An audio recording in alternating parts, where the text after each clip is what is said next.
Olá, eu sou o Magela e esse é mais um programa da série Diálogos sobre Ciência e Natureza. A luta pela conservação da natureza envolve ciência e militância política. E quando se fala de política ambiental, destaca-se a história do Partido Verde, criado no Brasil na década de 80 por um grupo de ideólogos que trouxeram a questão ambiental para o centro da agenda política brasileira. Um dos personagens centrais dessa história é o nosso convidado de hoje. Converso com o jornalista Fernando Gabeira.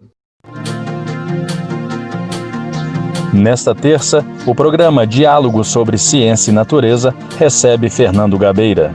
Jornalista, escritor e ex-deputado federal, Fernando Gabeira atuou logo no início da carreira na função de redator e repórter do Jornal do Brasil, onde trabalhou de 1964 a 1968.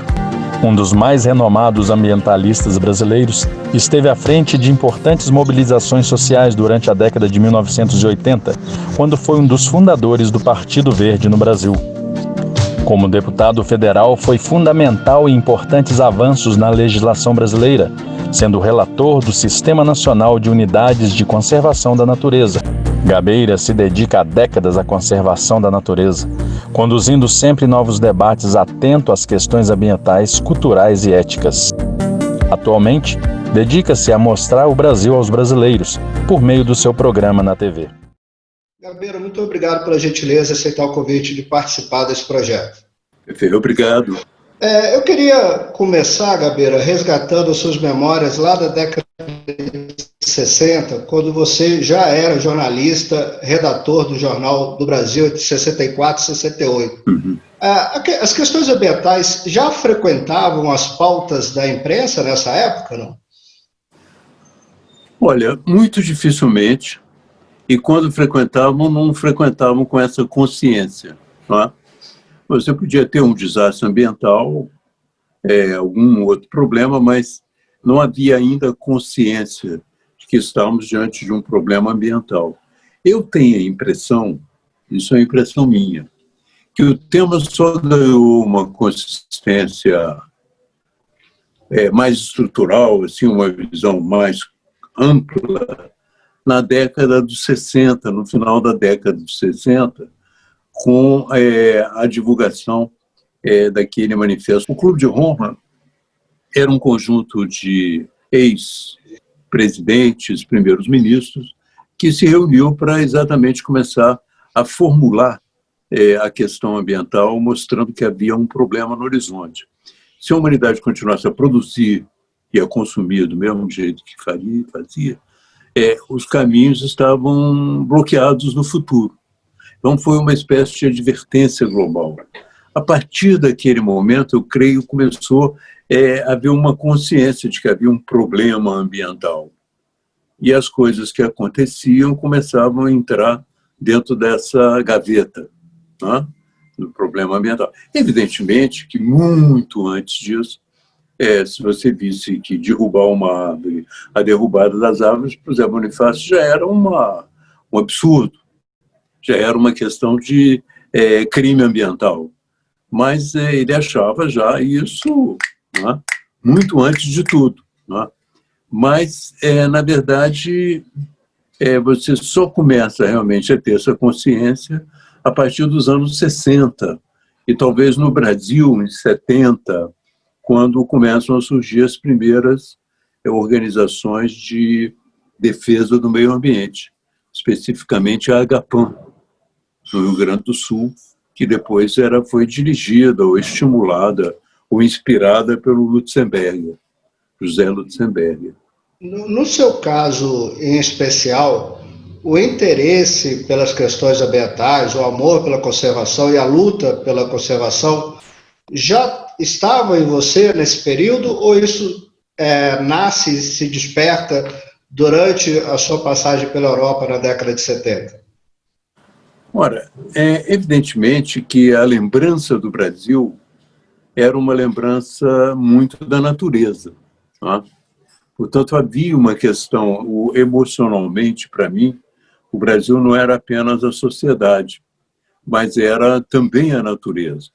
Tanto que quando eu voltei ao Brasil, as primeiras viagens que eu fiz pela Mata Atlântica, eu reencontrei alguma coisa que estava muito profundamente enraizada em mim como uma ideia do Brasil. Da mesma maneira, quando eu fui para o exílio e saí da Ilha Grande, desci do Abraão, desci do Dois Rios até para o Abraão, eu vi a Mata Atlântica, o mar, eu vi aquela visão do Brasil, era uma visão muito da natureza. Então, estava enraizado muito em mim, e emocionalmente, como uma parte que eu gostava do Brasil. Mas eu comecei a me influenciar pela questão ambiental por dois caminhos, né? O primeiro caminho foi o caminho de observação de algumas coisas na Suécia que eram interessantes. Havia lá um partido do cidadão que fazia todas as manifestações aos sábados, e eles primeiro começaram com uma luta para impedir que os carros fossem ao centro da cidade. Isso naquela época, no princípio de 70, era uma coisa incrível. Como assim você tentar obstruir o caminho dos carros, o progresso, né? Eles, não, a cidade tem que se libertar disso. Hoje, na Suécia, há um controle bastante grande dos carros no centro da cidade. E também começou um movimento muito interessante, que era um movimento de renovação da visão como as pessoas se alimentam. Então, começaram a surgir as lojas, os produtos chamados naturais, né? O arroz integral, os legumes orgânicos, as frutas orgânicas. Isso começou a surgir também como uma espécie de um movimento, entende? E dentro daquele movimento eu comecei a me sentir também ligado àquilo, me interessava bastante. Eu gostava dos produtos naturais, gostava da ideia de um centro de cidade sem carros, mas, simultaneamente, eu estava estudando, né? Porque eu era um exilado brasileiro que estudava por que nós fracassamos na luta contra a ditadura, que tipo de avaliação crítica eu teria que produzir e que tipo de política era necessário formular para quando, eventualmente, voltássemos ao Brasil. Então, aí acontece também uma reflexão teórica no interior do próprio marxismo, né? Uma visão de que a luta de classes não era, em primeiro lugar, uma visão de que o Marx, em relação aos próprios autores que ele chamava de burgueses, não tinha uma mudança de qualidade no que significava o uso das naturezas, entende? A relação com a natureza. Ele, pura e simplesmente, previa um progresso ilimitado, algo que não tinha nenhum tipo de limites, algo que não pudesse ser contido de nenhuma maneira. Era uma visão muito otimista, né? De produzir, consumir, e que a natureza podia ilimitadamente ser explorada sem que houvesse exaustão dos seus recursos. Então, essa visão, por exemplo, do marxismo, me parecia equivocada. Era uma crítica a se fazer a respeito disso. Surgiram outras críticas, né? Por exemplo, uma crítica, o marxismo, como até hoje, privilegiava muito a visão da luta de classes, né? E eu observava que, além da luta de classes, existiam outras lutas que eram muito importantes e que, ao contrário do que o marxismo pensava, elas não seriam solucionadas, por exemplo, a questão do machismo, a relação das mulheres, o respeito às orientações sexuais, né? O racismo. Quer dizer, nenhum desses elementos poderia ser superado pura e simplesmente numa hipótese da luta de classe. Eram lutas que tinham a sua autonomia e que não poderiam ser postergadas. Mas que havia uma, dentre todas as lacunas do marxismo, a que me parecia mais importante era essa, de que supor que a natureza era a terra poderia ser explorada de uma maneira ilimitada, sem nenhuma preocupação, porque o único objetivo humano era pura e simplesmente melhorar suas condições. No contexto do Marx, o homem não seria mais explorado pelo homem, mas continuaria enriquecendo de tal forma que ele já não precisava nem mais, ele já não trabalhava nem mais para suas... ele já não precisava mais se preocupar com as suas necessidades, entende? Ele trabalhava inicialmente, ele teria uma remuneração, dado a riqueza crescente, de acordo com o seu trabalho, e depois adiante, com essa riqueza sendo exuberante, ele teria uma remuneração de acordo com as suas necessidades. Era uma espécie de paraíso, uma natureza da qual você poderia tirar tudo, né? Infinitamente. Então, esses elementos são elementos que, de uma certa maneira, compunham o primeiro aspecto, o segundo aspecto que eu te disse da questão. Havia uma vivência prática, né, que eu te mencionei, dos carros, da comida e tal, e uma reflexão teórica. Além disso, havia um grande movimento na Europa, que nos colocava também diante de uma questão ambiental, mas que era político-militar, que era a luta contra a energia nuclear, sobretudo contra as armas nucleares e a energia nuclear. Portanto, isso também colocava para nós uma questão importante. Bom, primeiro, as armas nucleares eram uma ameaça à humanidade, como continuam sendo, né? E era necessário fazer um movimento antinuclear. Então, esse movimento antinuclear, que ia das armas até a produção da energia, interessava muito, né? E eu participei também, comecei a vivenciá-lo, tanto que quando no Brasil nós transplantamos a ideia do Partido Verde, uma das primeiras manifestações que nós fizemos foi em Angra dos Reis, e um dos primeiros movimentos que nós fizemos intitulava-se Hiroshima Nunca Mais. Era voltado para a questão nuclear, as armas nucleares, a produção da energia nuclear. Agora, com o tempo, evidentemente, foi surgindo a temática brasileira mesmo, né? Embora o problema nuclear, a energia nuclear também no Brasil fosse um problema, né, na época, para nós, foi surgindo uma temática amplamente brasileira e nós procuramos desenvolver outras lutas a partir daí, né? Desculpa. E essas reflexões todas, ainda nesse período na Europa, quando você volta ao Brasil em 79, que permite você e um grupo de pessoas começarem discussões a respeito da criação do Partido Verde, né? Queria que você voltasse um pouco desse momento e como resultou na criação do Partido Verde. Bom, quando nós voltamos da Europa, havia uma consciência de que o marxismo, tal como nós tínhamos abraçado, estava superado, que nós tínhamos que encontrar respostas para outros problemas, e o problema central nessa situação era o que é relacionado com o meio ambiente. Nós discutimos muito a seguinte questão: se o marxismo está superado, não estarão também, por acaso, os partidos políticos como forma de organização? Não será que estamos iniciando uma época em que os partidos já não representam mais essas aspirações, né? Então, nós, durante muito tempo, oscilamos entre a ideia de fazer um partido político ou de estimular apenas um movimento. O movimento tinha as características de ser mais flexível, né? Espontâneo, ele se organizava e se reorganizava de acordo com as necessidades, ele não precisava dessa visão institucional de partido. Mas surgiu aí também a possibilidade, e talvez a necessidade mesmo, de uma presença na legislação, de uma presença institucional. E para você interferir na legislação, era preciso disputar cargos, né? Então, nós começamos a pensar em eleger deputados, né? Elegemos um deputado no Rio de Janeiro, exatamente com essa missão de começar o trabalho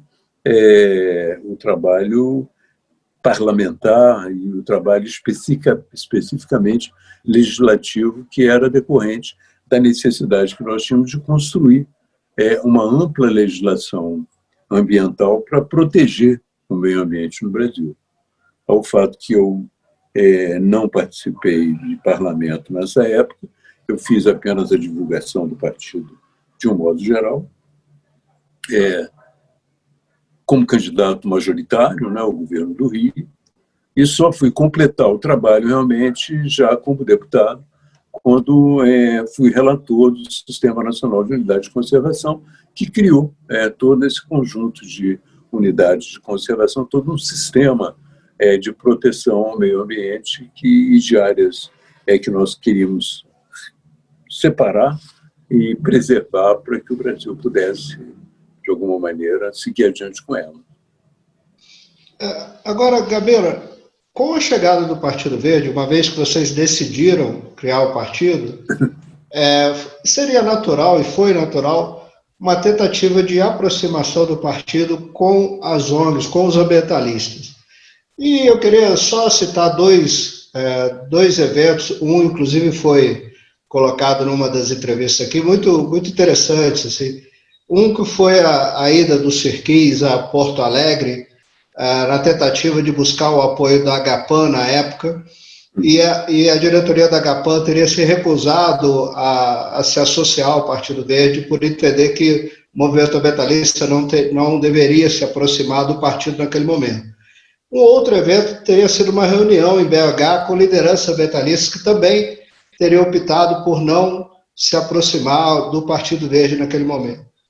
Você acha que a não aproximação dos ambientalistas ao Partido Verde naquele momento, de certa forma, frustrou vocês? Vocês achavam que essa aproximação deveria ocorrer de fato? Olha, certamente fortaleceria muito, mas eu diria que o Partido Verde não avançou como deveria ter avançado por falta de capacidade de análise e intervenção na realidade, que faria com que tivesse muita gente com ele, independente dos ambientalistas que já existiam. Eu quero te dizer o seguinte, é possível você desenvolver uma política ambiental e atrair milhares e milhares de pessoas se você souber exatamente analisar o problema ambiental e responder a ele. Você vê, por exemplo, nós começamos com uma visão da energia nuclear. Isso não dizia nada para ninguém no Brasil. Nós jamais buscamos realmente aqueles setores que viviam do meio ambiente, que sofriam com a degradação ambiental e que poderiam se entregar a nós, pescadores, uma série de atividades humanas que poderiam hoje estar ligadas a um Partido Verde, porque o Partido Verde defende não só a natureza, mas como a sobrevivência dele.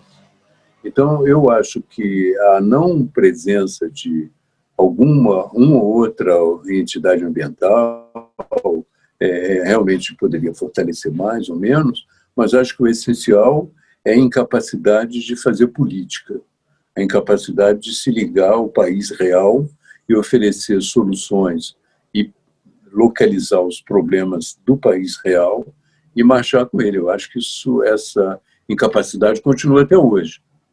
Entende? Eu continuo achando que a solução para o Brasil é uma solução ambiental. Eu continuo achando, por exemplo, que o Brasil hoje ele é o país mais rico do mundo, se você examinar do ponto de vista dos recursos naturais e energéticos. Agora, para ele assumir essa condição, você tem que convencer as pessoas e tem que trabalhar por aí com isso, né? O Partido Verde, ou melhor, uma visão verde de reconstrução da economia, hoje ela é um lugar comum, até em outros partidos. Se você examinar o que o Biden está dizendo, o que a Europa está dizendo no pós-pandemia, você vai ver que eles estão falando que vão reconstruir a partir de uma visão verde, entende?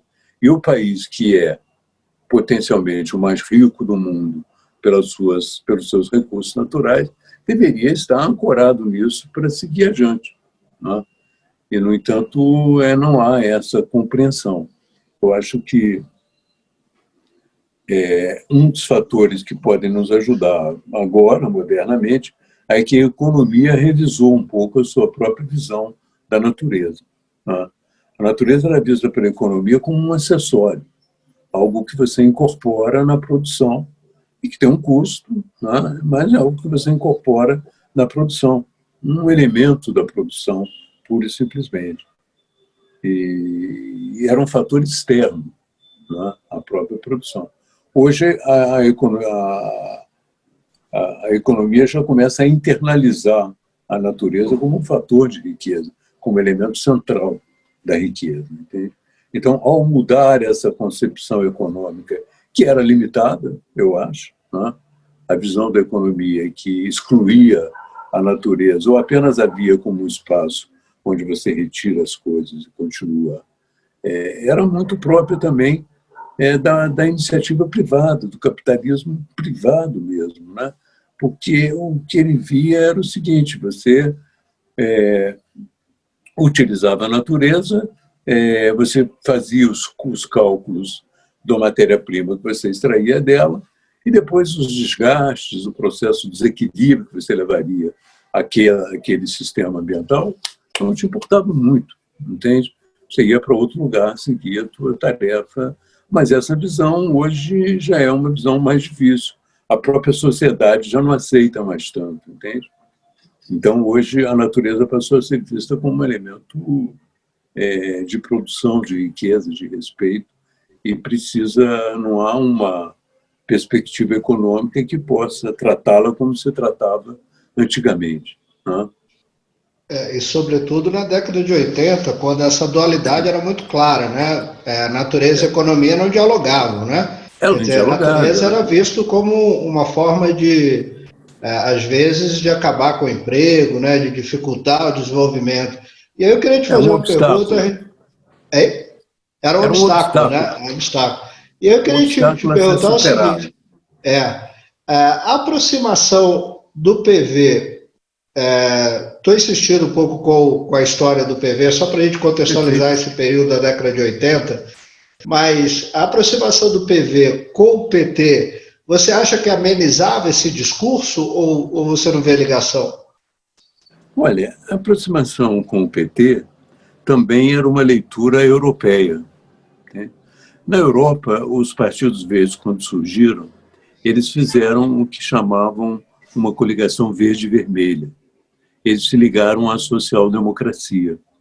Então, nós tínhamos uma visão de que era necessário, no Brasil, que houvesse também uma coligação verde-vermelha. Entende? E o Partido dos Trabalhadores era o que mais se aproximava da visão de partido social-democrata europeu que nós tínhamos. Entende? Embora o PSDB se intitulasse o Partido Social-Democrata, quer dizer, o Partido Trabalhista, o Partido dos Trabalhadores, no meu entender, era a social-democracia na sua fase heróica, ainda lutando, ainda com as pessoas presas, enfim, criando movimentos, né? E eu achava que essa aliança era uma aliança importante. Tanto que a primeira vez que eu fui candidato ao governo, eu fui por uma coligação PT-PV, inclusive nós não éramos nem legais como partido, né, o PV. Então eu fui como se fosse um candidato do PT. Agora, evidentemente que começamos a esbarrar em algumas limitações. O Partido dos Trabalhadores, sobretudo o Lula e as pessoas ligadas a ele, eles tinham uma visão do meio ambiente parecida com os comunistas do leste europeu. Eles viam que o problema central de todos era a melhoria das condições dos trabalhadores, entende? E que se essa melhoria se desse às custas de uma destruição da natureza, isso não era o problema central, entende? Então, essa visão era uma visão que dominou o socialismo real, né? Você vê o processo que eles deixaram, não só na Rússia, como na antiga Tchecoslováquia, todos os lugares, né? O passivo ambiental deles foi muito grande, entende? Por considerar que o aspecto principal era a melhoria das condições materiais dos trabalhadores. E falando da sua candidatura ao governo do Estado do Rio de Janeiro, em 86, não é isso? Foi. 86, ela é marcante pela sua forma de fazer campanha inovadora, né? E tem um evento que marcou bastante, que foi o Abraço à Lagoa, né? Que milhares de pessoas deram as mãos em torno da Lagoa Rodrigo de Freitas. Aquele foi o primeiro a grande ação que mobilizou a sociedade carioca em torno de uma ação ambientalista? Eu creio que sim. Na verdade, havia ali dois problemas, né? O primeiro é que havia um esgotamento da manifestação política convencional.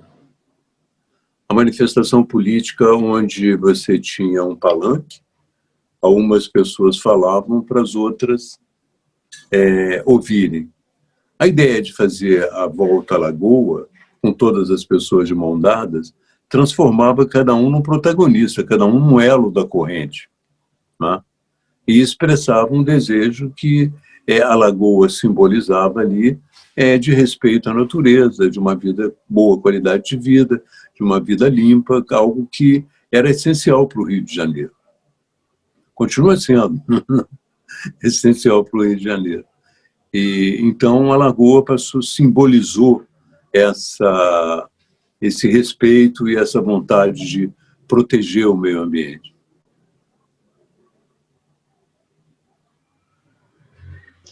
Agora, Gabeira, você mesmo comentou aí que a questão ambiental ela surgiu junto com outras pautas consideradas na época modernas, talvez, né, para a época, não sei o termo que você usou aí, esqueci, mas enfim, inovadoras para a época. Você acha que até a forma nova de se tocar no assunto, inovadora, moderna, para uma sociedade conservadora como a nossa, de certa forma dificultou que a sociedade internalizasse e aceitasse a questão ambiental? E por isso a gente tem tanta dificuldade até hoje para que as pessoas percebam a importância da conservação da natureza? Olha, é uma pergunta muito difícil para eu responder, né? Eu tenho a impressão de que a questão identitária, né, é uma questão que vem acompanhando a sociedade de uma forma bem intensa. Tanto que ela teve até um papel na derrota da Hillary Clinton nos Estados Unidos, que houve uma intensificação de apoio à questão identitária, entendendo todas essas lutas modernas que você mencionou. É muito difícil você separar o meio ambiente e essas questões identitárias. Quer dizer, teria que ter existido um partido ambiental que fosse unicamente ambiental. Mas aí você corre também o risco de supor que a natureza prescinde da sociedade, que a natureza pode ignorar os conflitos sociais, as aspirações sociais, entende? Então a ideia era de buscar o máximo possível uma integração. Agora, eu vou até buscar um ponto na sua reflexão que talvez seja interessante para a gente levar adiante no futuro. Independente dos problemas que a questão identitária trouxe, e traz até hoje, né? Assusta conservadores, o que está acontecendo é o seguinte, é que o tema da questão ambiental, o tema da proteção à natureza e do desenvolvimento sustentável, que antes era associado a isso, esse tema também ficou muito associado a isso. As pessoas alternativas, de cabelo comprido, usando bolsa, sandália e tal, ele acabou transcendendo esses grupos e hoje é uma preocupação dos grandes grupos econômicos, dos grandes fundos de pensão e de grandes empresas. Quer dizer, é sinal de que ele com o tempo e com a sua importância, ele acabou se desprendendo dessa casca identitária que ele estava associado também, entende? Certo. Queria que você resgatasse para a gente também, Gabeira, a aproximação do PV com o Chico Mendes na defesa dos seringueiros e da Amazônia. Perfeito. A questão que houve com o Chico é o seguinte, ele estava se sentindo muito ameaçado na Amazônia. E ele tinha um tipo de luta, que era a luta chamada empate, né? Que era uma tentativa de evitar que os seringais fossem derrubados. Levavam as famílias, ficavam lá. E era um líder sindical muito respeitado, mas com pouca possibilidade de fazer frente àquela pressão conservadora que tinha lá. Né? Então, o que aconteceu? Ele se sentiu meio solitário lá. Ele se sentiu um pouco desprotegido pelo PT, que não dava muita importância a isso.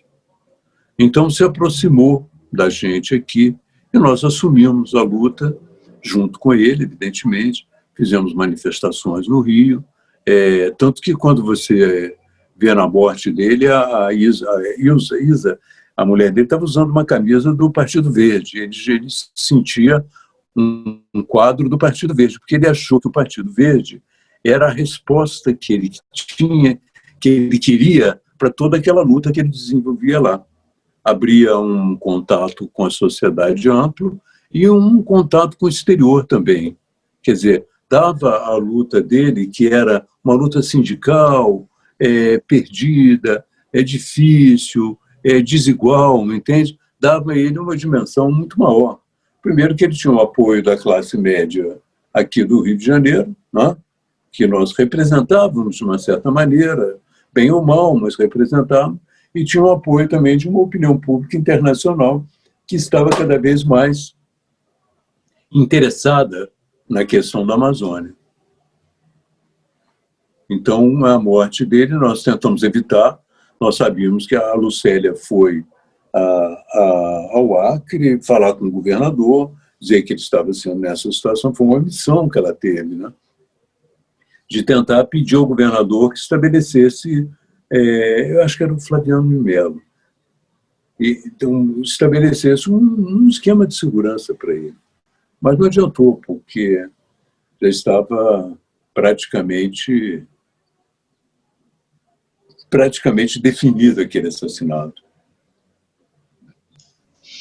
Na década de 80, Gabeira, despontou muito o movimento ambientalista em São Paulo, sobretudo em prol da conservação da Jureia e da região do Lagamar. Mas é curioso que, entrevistando as pessoas, sobretudo desse projeto, e obviamente estudando a história da conservação no Brasil, a gente não percebe muitos movimentos similares no Rio de Janeiro e em outras regiões do Brasil. Você tem alguma lembrança de movimentos similares em outros estados brasileiros? Olha, como eu te disse, a Agapan foi um movimento interessante no Rio Grande do Sul. Tá? Em São Paulo, você teve esse que acabou resultando no SOS Mata Atlântica, tá? E que envolvia uma parte do Rio e tal, mas era o SOS Mata Atlântica. Aqui no Rio, nós tivemos um movimento em Angra dos Reis, chamado Maré, que era um movimento também de crítica e de vigilância a respeito da usina nuclear. Nos outros lugares, eu me lembro de pouca coisa, mas em cada lugar havia uma luta que você... às vezes a luta por um morro, às vezes uma luta para evitar que o rio fosse poluído. Quer dizer, haviam lutas pontuais, entende? Mas não um movimento que tivesse essa constância. Agora, falando mais do eixo Rio-São Paulo, a impressão que eu tenho é que o Estado de São Paulo teve mais uma mobilização em forma de ONGs, mais um movimento social, e o Rio de Janeiro mais uma ação política partidária. Você compartilha com essa ideia ou eu estou numa visão errada? Não sei, porque hoje, se você vai observar, São Paulo tem um Partido Verde, domina o Partido Verde. A direção do Partido Verde está em São Paulo, basicamente. Quer dizer, o Partido Verde passou a ser mais importante também em São Paulo, em termos numéricos e tal. Então, o que aparentemente mostra é que a capacidade do crescimento do movimento, tanto como movimento como partido, era maior em São Paulo. O Rio de Janeiro refluiu um pouco, entende? Parte porque a política aqui começou a entrar no processo de decadência, né? Parte porque as expectativas que a sociedade tinha naquela época, na década dos 80, quando eu fiz a primeira campanha e tal, elas começaram a se dissolver, né? A classe média perdeu as esperanças, as expectativas de transformação que estavam ao seu alcance. Então, em função disso, houve uma decadência do político, entende? E por incrível que pareça, o Partido Verde em São Paulo conseguiu crescer e tal, mas dentro dessa visão de decadência. Ele conseguiu também reduzir as concepções do Partido Verde a uma burocracia extremamente medíocre, entende? Com uma visão de mundo extremamente limitada. Eles não souberam e nem conseguem dar uma resposta à questão ambiental no Brasil, porque essa questão, né, o problema que faltou ao Brasil, com todo respeito às pessoas que estão hoje trabalhando, é que era preciso uma união mais determinada de intelectuais que tivessem a capacidade de entender a realidade brasileira e dar uma resposta a ela, entende? Cada um, cientistas respeitáveis, todos políticos respeitáveis, mas não houve assim essa, digamos assim, essa elite política, entende? Capaz de conduzir um Partido Verde. Isto é, capaz de olhar a realidade, entendê-la e oferecer respostas a cada momento em que a situação se movia. Entende? Esse tipo de atividade demanda muita inteligência, muita preparação e muita dedicação à própria vida na sociedade. Mesmo com todas as dificuldades, durante a Constituição, nós conseguimos elaborar um capítulo de meio ambiente que é tido como exemplar, né? E você... Não, a estrutura legal Isso. É um legado. Você acha que isso é resultado, sobretudo, dos movimentos sociais e de uma boa articulação do movimento ambientalista da época? Eu acho que sim, e resultado também do trabalho de alguns deputados, especificamente do Fábio Feldman, que teve um trabalho muito bom, tanto que o Fábio Feldman conduziu até um certo momento. Depois veio para mim a relatoria, quando eu transformei em deputado, a relatoria do Sistema Nacional de Unidade de Conservação, a relatoria do Protocolo de Quioto, uma série de coisas que podiam complementar, né, uma estrutura nacionalmente sólida de proteção ao meio ambiente e uma interação com o restante do planeta nas questões que são decisivas também, né, como o aquecimento global. Agora, Gabeira, a gente acabou de falar, né? É um arcabouço legal, invejável, e tido como modelo, mas é impressionante, e pelo menos a mim chama atenção, que há pouco tempo, estamos falando da década de 80, mesmo nesse arcabouço legal, a Constituição deixa de fora biomas importantes, né? A Constituição reconhece a floresta amazônica, a Mata Atlântica, a Serra do Mar, o Pantanal e a Zona Costeira, mas ignora Cerrado, ignora Pampers, ignora Caatinga. E a própria Mata Atlântica, ainda tinha uma discussão de qual era o limite da Mata Atlântica, vai ser só depois, teve né? que ser complementada. É impressionante como a gente desconhecia o Brasil, né? Você acha que essa falta de conhecimento é o grande responsável pelo status que a gente está hoje de degradação desses ambientes? Não, eu não acho que seja só a falta de conhecimento, não. Eu acho que é uma visão de exploração irracional, entende?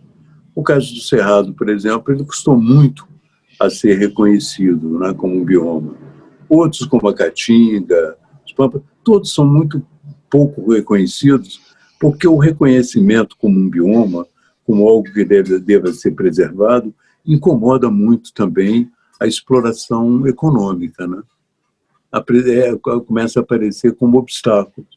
E é uma sensação muito presente na cabeça de todos, que o Brasil tinha muitos recursos e que ele não podia seguir a Europa na sua política de preservação, porque nós estamos ainda atrasados.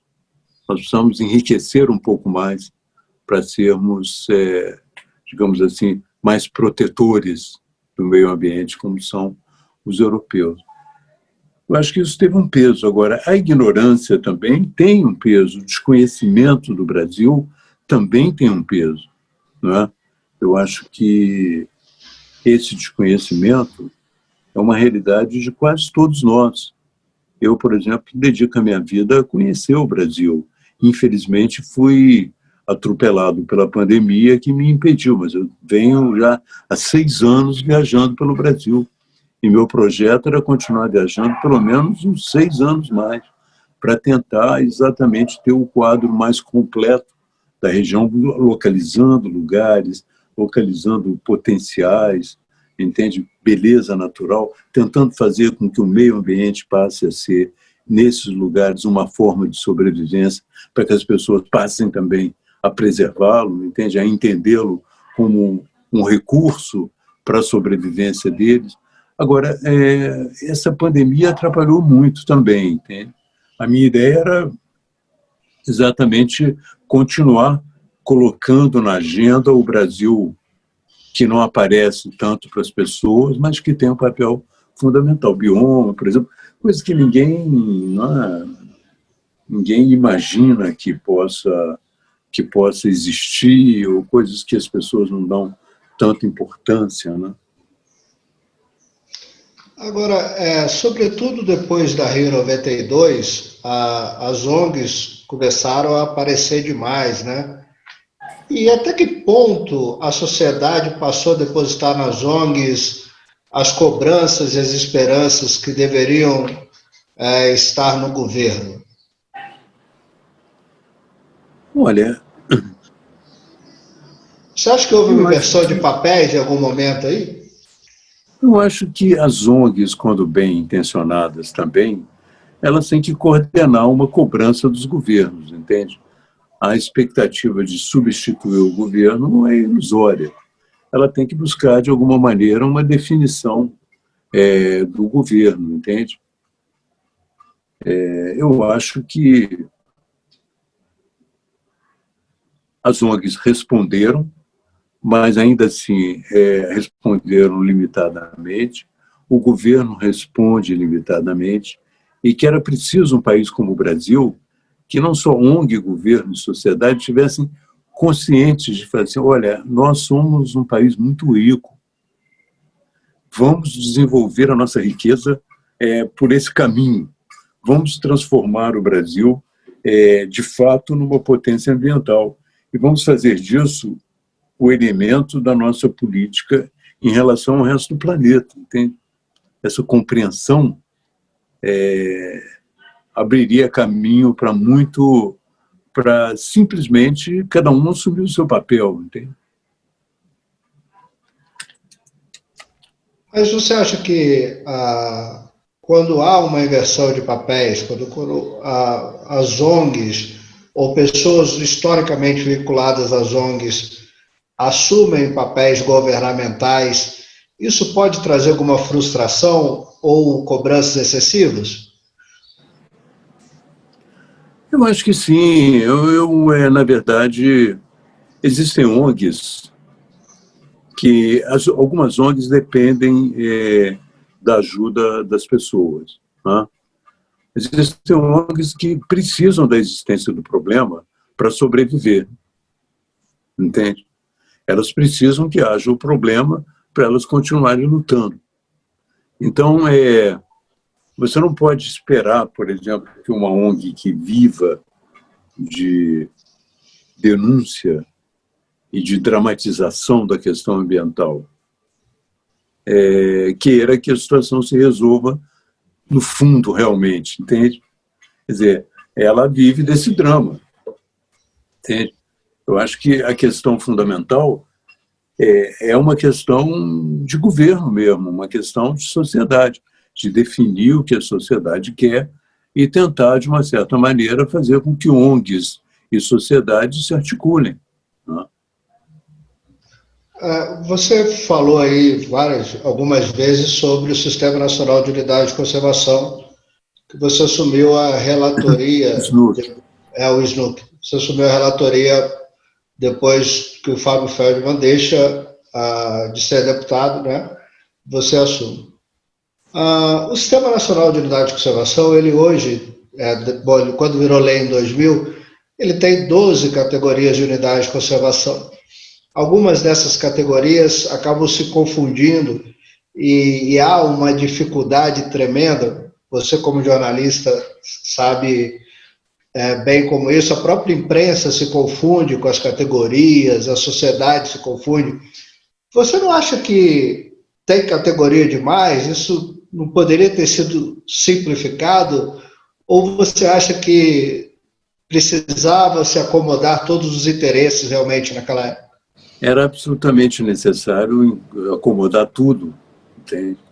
Eu acho que existem dois fatores na unidade de conservação que são importantes. Se ela é fechada ou não. Se ela é aberta para atividade humana ou se ela não é. Por isso, nós temos uma categoria que poderia ser, digamos assim, uma definição de muitas, que é a estação ecológica. Né? Ela só permite a entrada de cientistas para pesquisas. Né? Então, essa é uma categoria muito restrita. Nós temos o Parque Nacional, os parques nacionais. Eles são fundamentais também. Mas os parques nacionais, para se manterem e para serem realmente importantes, eles não podem se limitar apenas à visita dos cientistas. Eles têm que ter também a visita da população. É importante que as escolas vá, é importante que eles tenham atrativos, que eles se autofinanciem. Então, isso também é uma unidade de conservação importante. Tem outra que é mais flexível, que é a APP, né? A área de proteção ambiental. Também, a área de proteção ambiental, você permite determinadas atividades econômicas e tal. Então, tudo isso é uma espécie de adaptação à realidade que nós tínhamos diante de nós, inclusive adaptação a realidades pré-existentes. Há parques nacionais, por exemplo, não são do tempo do SNUC, tem anterior. Há parques nacionais que foram delimitados do ar. Os caras viajaram, delimitaram, como lá no Espírito Santo, entende? Aí depois descobriram que havia um povo morando lá, entende? Então, tinham que trabalhar com as pessoas que moravam lá. Quer dizer, nem sabiam que vivia gente lá. Né? Os pomeranos viviam lá nos pancas. E quando eles falaram, mas o nosso lugar virou um parque, entende? Então foi preciso um processo de adaptação. Aí eu tive que entrar para poder refazer a ideia do parque e refazer a própria unidade de acordo com eles, entende? Da mesma maneira, a relação com a vizinhança e o processo de demarcação foi necessário na Serra da Canastra. Um grande movimento na Serra da Canastra. Foi também necessário que eu estivesse junto com as pessoas para fazer uma revisão. Eu acho que era preciso um trabalho permanente de adaptação A realidade, quando você pega um país desse tamanho, decide que um pedaço desse país, ainda que seja 5%, 2% desse país, vai ser reservado, é uma extensão de terra e muito grande, entende? E olha que nós ainda não entramos e deixamos de lado muito a proteção marinha, que só veio, a proteção marinha só veio a se tornar importante já no princípio nos 20 anos depois depois de 92 e 2002, começou-se a falar de novo, ou falasse realmente na proteção marinha. É toda uma lacuna que nós temos 0,5% de proteção marinha no Brasil, entende? Então, também é outro problema fundamental. Então, eu acho que teria que haver uma dedicação permanente, um processo permanente, uma direção, um governo e uma liderança que permanentemente revisse esses processos, permanentemente adaptasse à realidade, ou criasse novos também em função das necessidades, entende? Não existe um processo de criação de um sistema nacional que possa ser um sistema para todo sempre, entende? Ele é apenas uma configuração que você consegue num determinado momento histórico e depois você tem que ir trabalhando de novo para poder atendê-lo.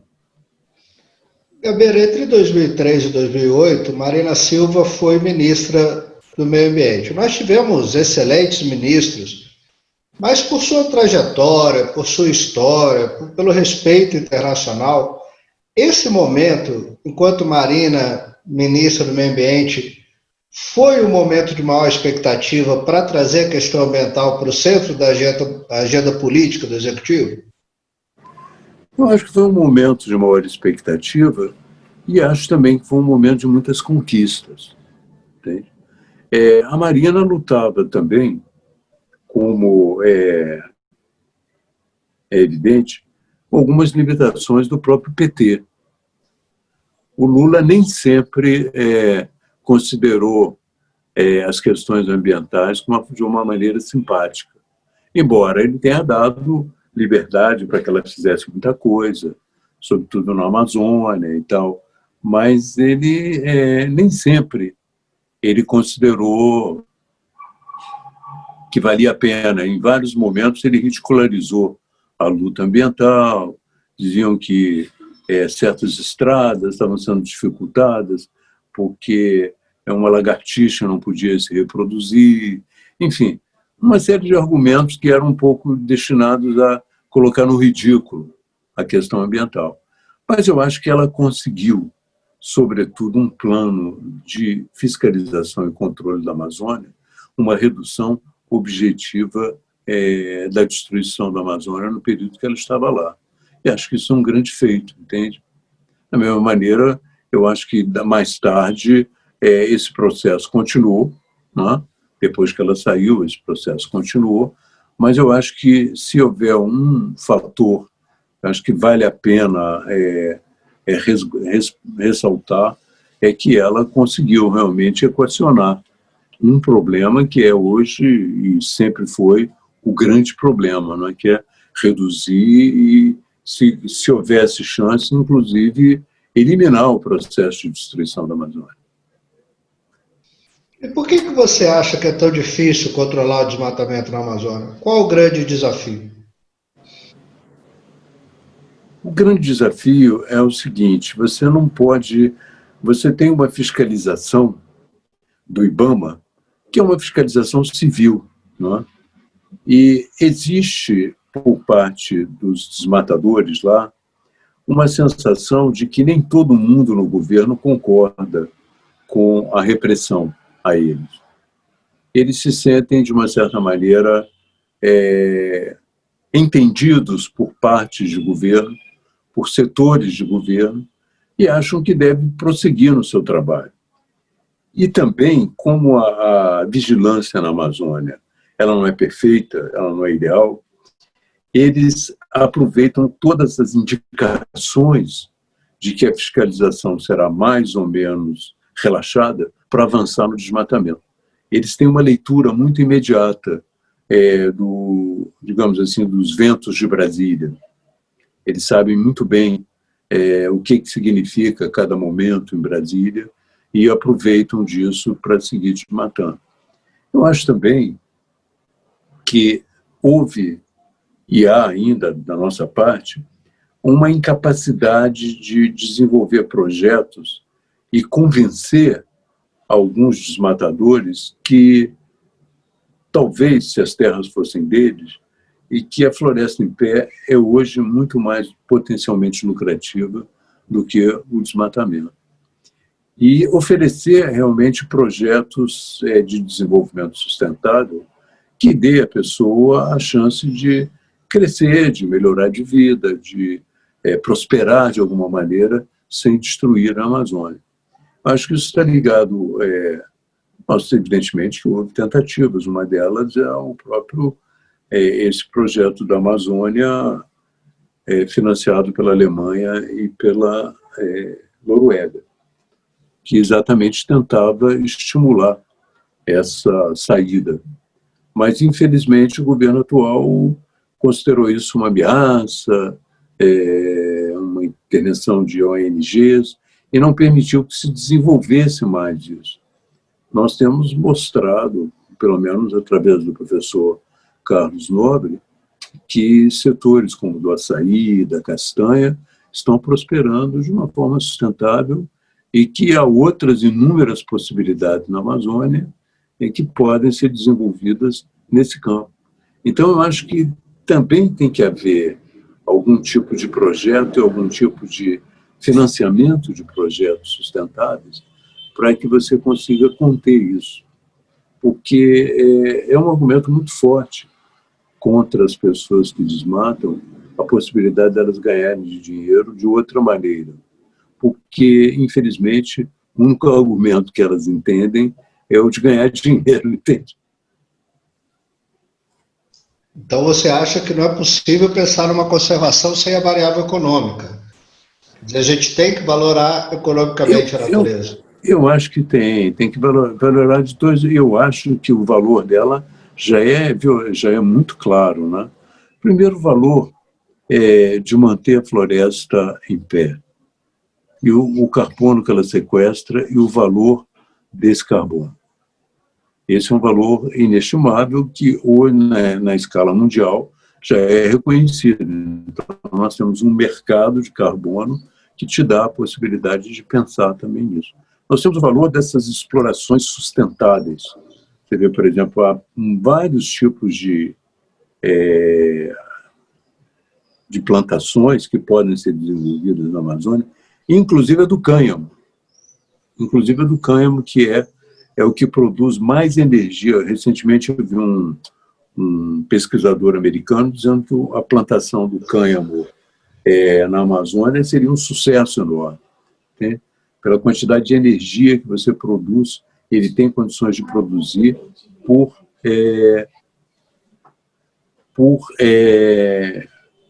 quilômetro quadrado, entende? Então ele é o que mais, por hectare, o que mais oferece massa para energia, bioenergia, por hectare.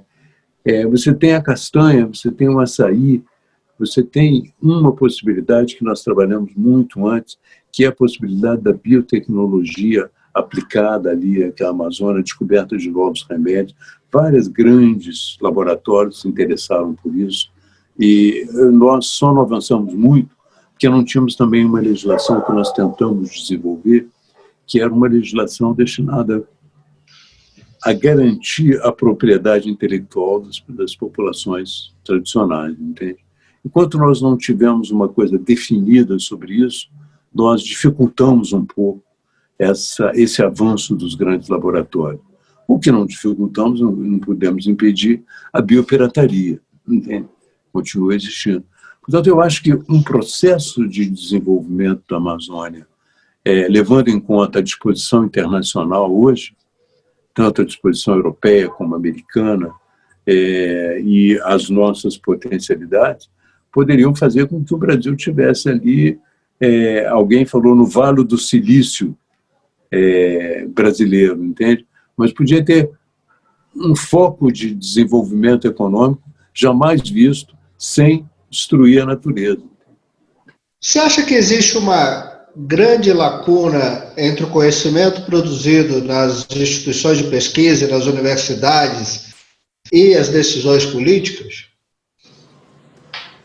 Bom, atualmente há uma contradição até, né? Mais do que uma lacuna, quer dizer, se você examinar o governo que nós temos, ele tem muito desconfiado a respeito da ciência e da academia. E ele não valoriza esses aspectos. Eu acho que há uma lacuna e essa lacuna deveria ser cada vez mais reduzida, entende? O meu entender é de que a ciência e a academia e a sociedade deviam estar o mais próximos possíveis na construção de uma saída para o Brasil. Nós estamos juntos nesse processo. Infelizmente, nós vivemos um momento de obscurantismo em que a ciência, a academia, a imprensa, o intelectual, tudo isso é visto com muita desconfiança, como se fosse parte de um sistema que dominasse o homem comum e o colocasse nessa situação de dificuldade que ele vive. Mas, evidentemente, que a própria pandemia trouxe um pouco de alteração nesse estado de espírito. Você ainda tem movimentos anti-vacina, como o presidente às vezes encarna e tal, mas, por outro lado, você já tem na sociedade uma certa expectativa de que a ciência responda a algumas das questões dela e um respeito maior pela informação de qualidade, entende? Tudo isso pode significar uma nova possibilidade adiante, entende? No pós-pandemia. Mas aí você tocou nesse sentimento negacionista e como relator aí que você disse do protocolo de Kyoto, é impressionante como essa visão anti-mudanças climáticas que nós temos, só para citar uma frase do nosso ministro das Relações Exteriores, é quando ele disse que não acredita em aquecimento global, veja que foi a Roma e estava tendo uma onda de frio enorme, né? Isso mostra como as teorias de aquecimento global estão erradas. Palavras do Ernesto Araújo. Se pessoas em tese esclarecidas têm dificuldade de aceitar o aquecimento global, como a gente desperta na sociedade um interesse pelo assunto? Existem alguns fatores que eu acho que são indefensáveis. Tá? O primeiro é os grandes eventos que trazem destruição e morte, né? Os grandes eventos. Esses estão mostrando cada vez mais que o clima é problemático, que as pessoas começam a sentir que as coisas não são mais como antigamente. Isso é um aspecto muito importante que, no meu entender, a sucessão de desastres ecológicos começa a abrir os olhos das pessoas para a sensação de que alguma coisa está diferente. Nos Estados Unidos isso é muito claro também, com a sucessão de